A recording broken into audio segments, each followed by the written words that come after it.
The Human Cycle by Sri Aurobindo.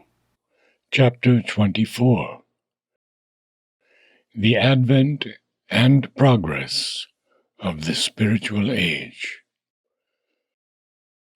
If a subjective age, the last sector of a social cycle, is to find its outlet and fruition in a spiritualized society, and the emergence of mankind on a higher evolutionary level, it is not enough that certain ideas favorable to that turn of human life should take hold of the general mind of the race, permeate the ordinary motives of its thought, art, ethics, political ideals, social effort, or even get well into its inner way of thinking and feeling. It is not enough even that the idea of the kingdom of God on earth, a reign of spirituality, freedom, and unity, a real and inner equality and harmony, and not merely an outward and mechanical equalization and association, should become definitely an ideal of life. It is not enough that this ideal should be actively held as possible, desirable, to be sought and striven after. It is not enough even that it should come forward as a governing preoccupation of the human mind. That would evidently be a very great step forward, considering what the ideals of mankind now are, an enormous step. It would be the necessary beginning, the indispensable mental environment for a living renovation of human society in a higher type. But by itself, it might only bring about a half-hearted, or else a strong, but only partially and temporarily successful attempt to bring something of the manifest spirit into human life and its institutions. That is all that mankind has ever attempted on this line in the past. It has never attempted to work out thoroughly even that little, except in the limits of a religious order or a peculiar community. And even there with such serious defects and under such drastic limitations as to make the experiment nugatory and without any bearing on human life. If we do not get beyond the mere holding of the ideal and its general influence in human life, this little is all that mankind will attempt in the future. More is needed.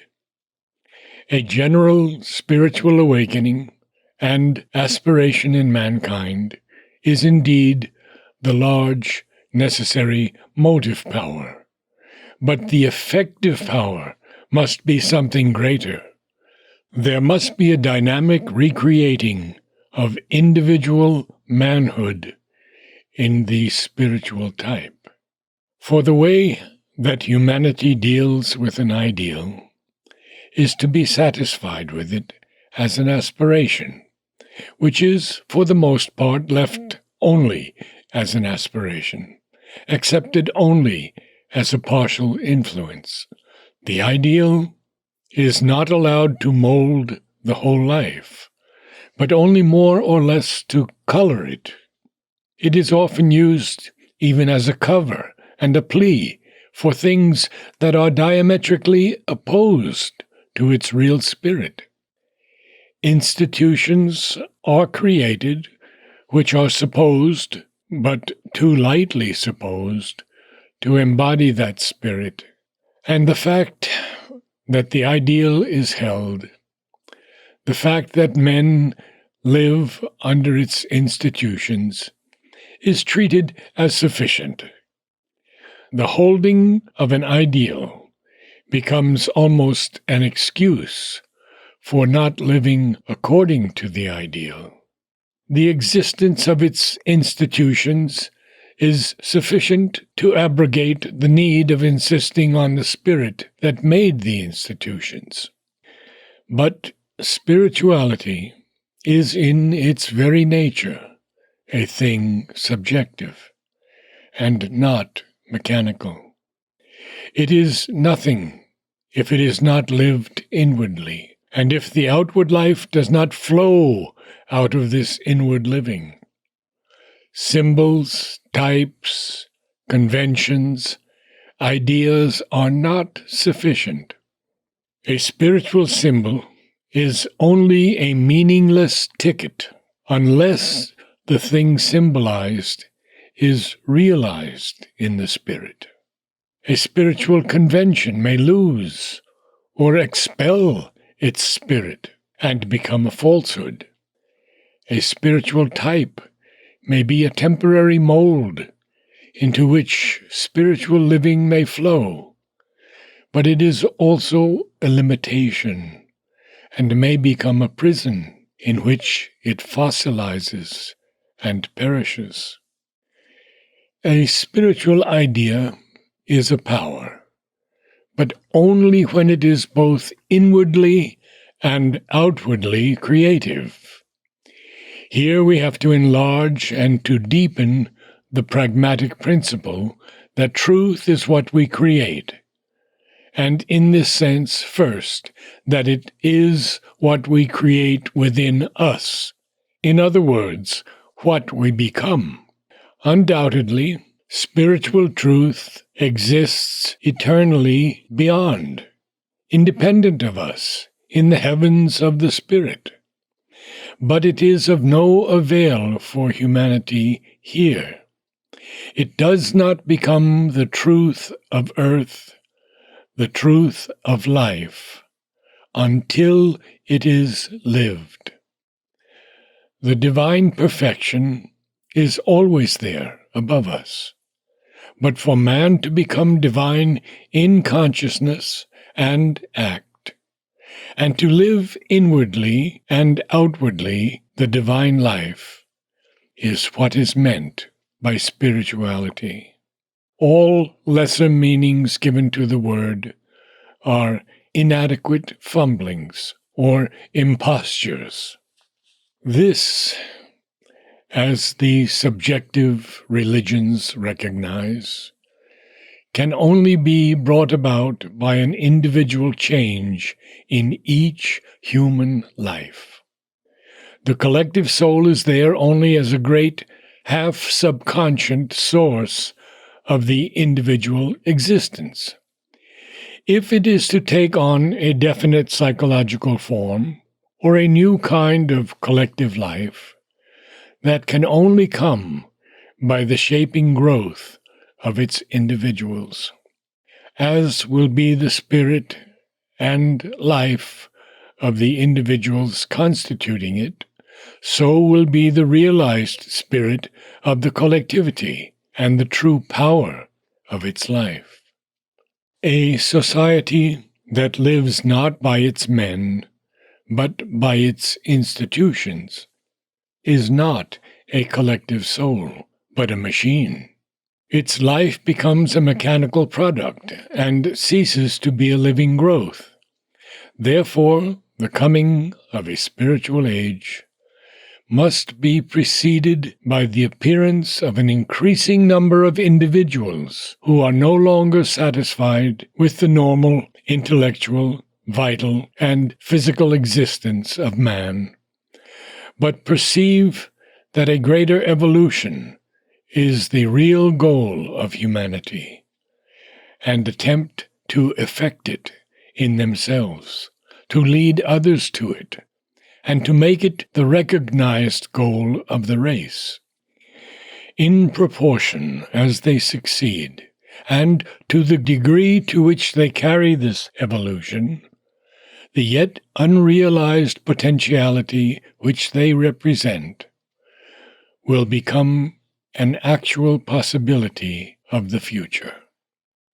A great access of spirituality in the past has ordinarily had for its result the coming of a new religion of a special type, and its endeavor to impose itself upon mankind as a new universal order.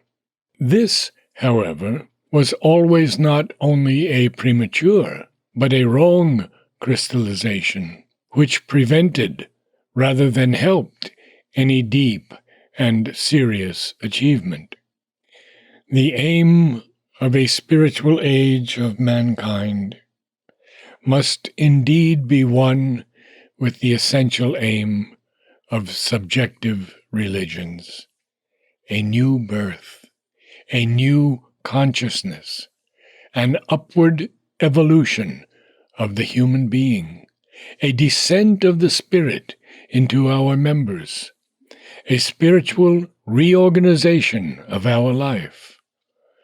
But if it limits itself by the old familiar apparatus and the imperfect means of a religious movement, it is likely to register another failure. A religious movement brings usually a wave of spiritual excitement and aspiration that communicates itself to a large number of individuals.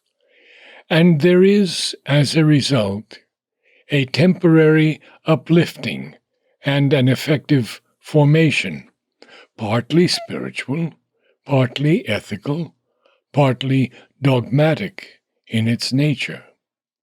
But the wave, after a generation or two, or at most a few generations, begins to subside. The formation remains. If there has been a very powerful movement with a great spiritual personality as its source, it may leave behind a central influence and an inner discipline, which may well be the starting point of fresh waves. But these will be constantly less powerful and enduring in proportion as the movement gets farther and farther away from its source. For meanwhile, in order to bind together the faithful, and at the same time to mark them off from the unregenerated outer world, there will have grown up a religious order, a church, a hierarchy, a fixed and unprogressive type of ethical living, a set of crystallized dogmas, ostentatious ceremonials, sanctified superstitions, an elaborate machinery for the salvation of mankind. As a result, spirituality is increasingly subordinated to intellectual belief, to outward forms of conduct, and to external ritual, the higher to the lower motives. The one thing essential to aids and instruments and accidents.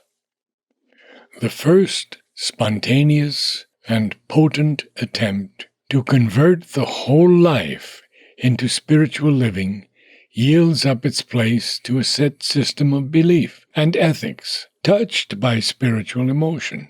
But finally, even that saving element is dominated by the outward machinery. The sheltering structure becomes a tomb. The church takes the place of the spirit, and a formal subscription to its creed, rituals, and order is the thing universally demanded. Spiritual living is only practiced by the few within the limits prescribed by their fixed creed and order. The majority neglect even that narrow effort and are contented to replace, by a careful or negligent piety, the call to a deeper life. In the end, it is found that the spirit in the religion has become a thin stream choked by sands. At the most, brief occasional floodings of its dry bed of conventions still prevent it from becoming a memory in the dead chapters of time. The ambition of a particular religious belief and form to universalize and impose itself is contrary to the variety of human nature, and to at least one essential character of the Spirit. For the nature of the Spirit is a spacious inner freedom and a large unity into which each man must be allowed to grow according to his own nature. Again, and this is yet another source of inevitable failure, the usual tendency of these creedal religions is to turn towards an afterworld and to make the regeneration of the earthly life a secondary motive. This tendency grows in proportion as the original hope of a present universal regeneration of mankind becomes more and more feeble. Therefore, while many new spiritual waves, with their strong special motives and disciplines, must necessarily be the forerunners of a spiritual age, yet their claims must be subordinated in the general mind of the race and of its spiritual leaders to the recognition that all motives and disciplines are valid, and yet none entirely valid, since they are means and not the one thing to be done. The one thing essential must take precedence: the conversion of the whole life of the human being to the lead of the Spirit. The ascent of man into heaven is not the key, but rather his ascent here into the Spirit, and the descent also of the Spirit into his normal humanity, and the transformation of this earthly nature. For that, and not some post-mortem salvation, is the real new birth, for which humanity waits, as the crowning movement of its long, obscure, and painful course. Therefore, the individuals who will most help the future of humanity in the new age will be those who will recognize a spiritual evolution as the destiny, and therefore the great need of the human being. Even as the animal man has been largely converted into a mentalized, and at the top a highly mentalized humanity, so too now, or in the future, an evolution or conversion, it does not greatly matter which figure we use, or what theory we adopt to support it, of the present type of humanity into a spiritualized humanity is the need of the race, and surely the intention of nature. That evolution or conversion will be their ideal and endeavor. They will be comparatively indifferent to particular belief and form, and leave men to resort to the beliefs and forms to which they are naturally drawn. They will only hold as essential the faith in this spiritual conversion, the attempt to live it out, and whatever knowledge, the form of opinion into which it is thrown does not so much matter, can be converted into this living. They will especially not make the mistake of thinking that this change can be effected by machinery, and outward institutions. They will know and never forget that it has to be lived out by each man inwardly, or it can never be made a reality for the kind.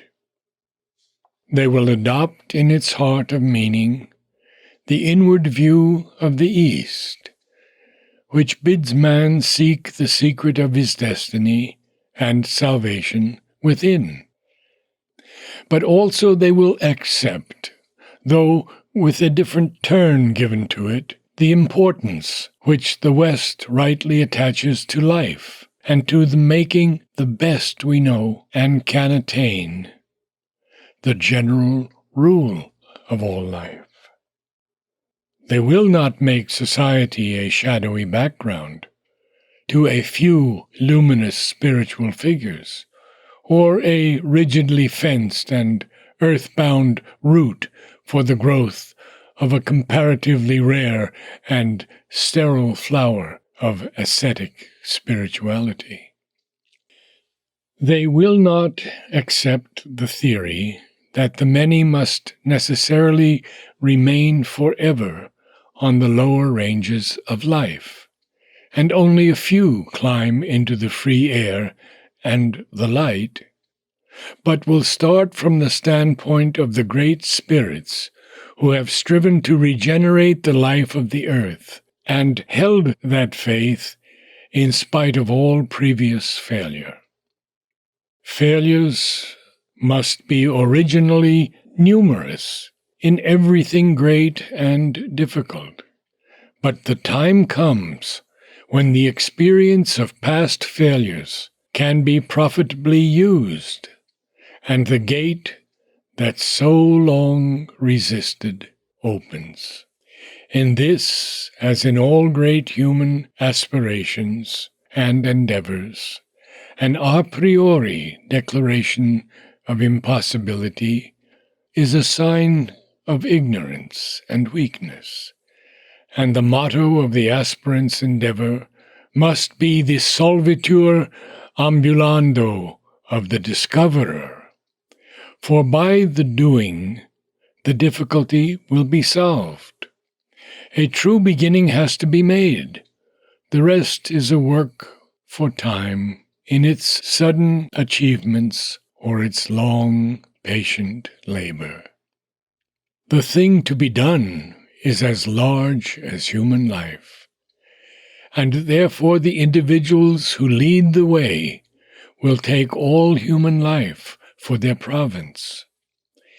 These pioneers will consider nothing as alien to them, nothing as outside their scope, for every part of human life has to be taken up by the spiritual, not only the intellectual, the aesthetic, the ethical, but the dynamic, the vital, the physical. Therefore, for none of these things, or the activities that spring from them, will they have contempt or aversion. However they may insist on a change of the spirit and a transmutation of the form. In each power of our nature, they will seek for its own proper means of conversion, knowing that the divine is concealed in all.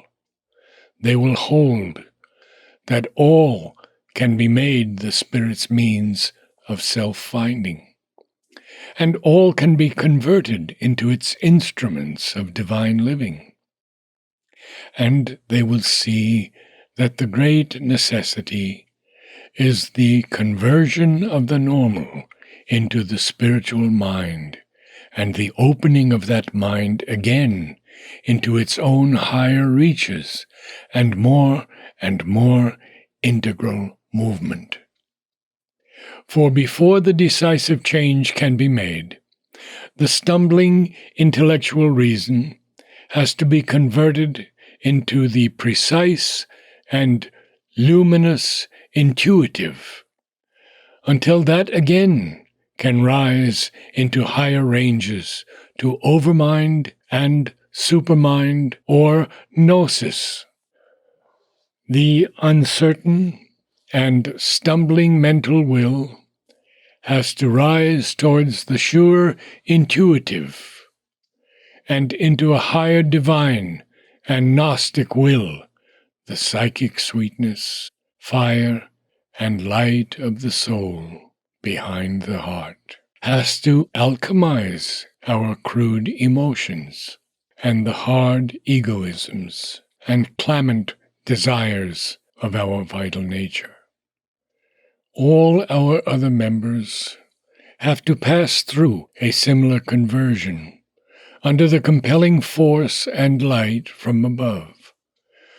The leaders of the spiritual march will start from and use the knowledge and the means that past effort has developed in this direction, but they will not take them as they are, without any deep necessary change, or limit themselves by what is now known, or cleave only to fixed and stereotyped systems or given groupings of results, but will follow the method of the Spirit in nature.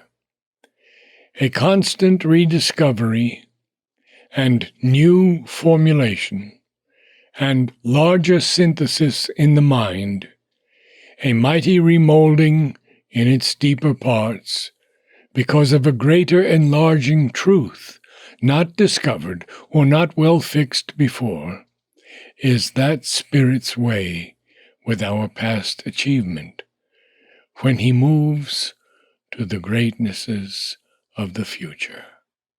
This endeavor will be a supreme and difficult labor, even for the individual, but much more for the race. It may well be that once started, it may not advance rapidly, even to its first decisive stage. It may be that it will take long centuries of effort to come into some kind of permanent birth.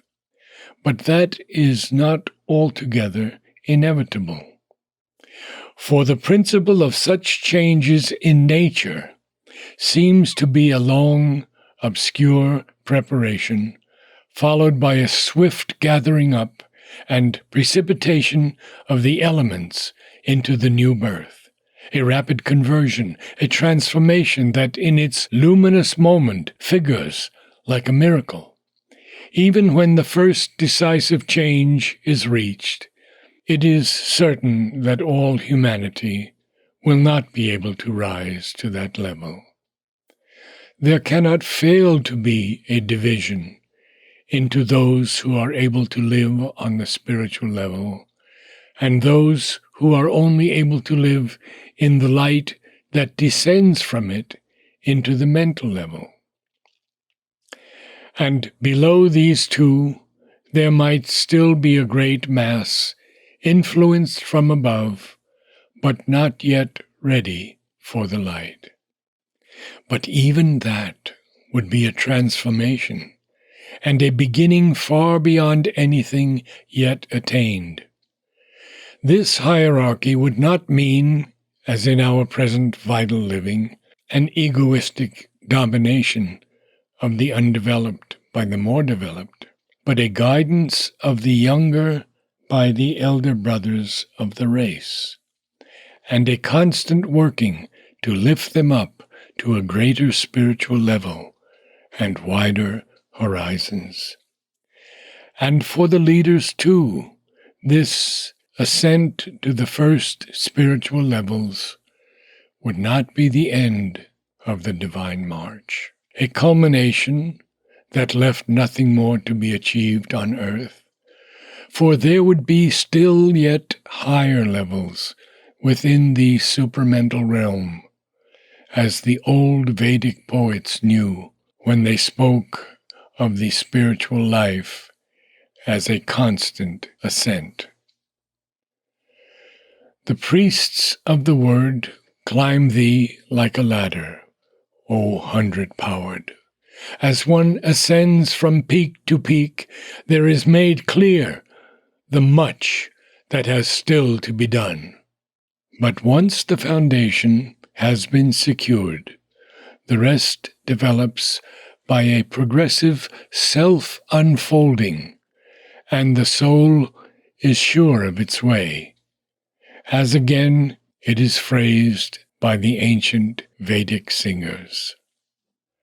State is born upon state, covering after covering becomes conscious of knowledge. In the lap of the mother, the soul sees. This, at least, is the highest hope, the possible destiny that opens out before the human view. And it is a possibility which the progress of the human mind seems on the way to redevelop. If the light that is being born increases, if the number of individuals who seek to realize the possibility in themselves and in the world grows large, and they get nearer the right way, then the Spirit who is here in man, now a concealed divinity, a developing light and power, will descend more fully as the avatar of a yet unseen and unguessed Godhead from above into the soul of mankind, and into the great individualities in whom the light and power are the strongest. There will then be fulfilled the change that will prepare the transition of human life from its present limits into those larger and purer horizons.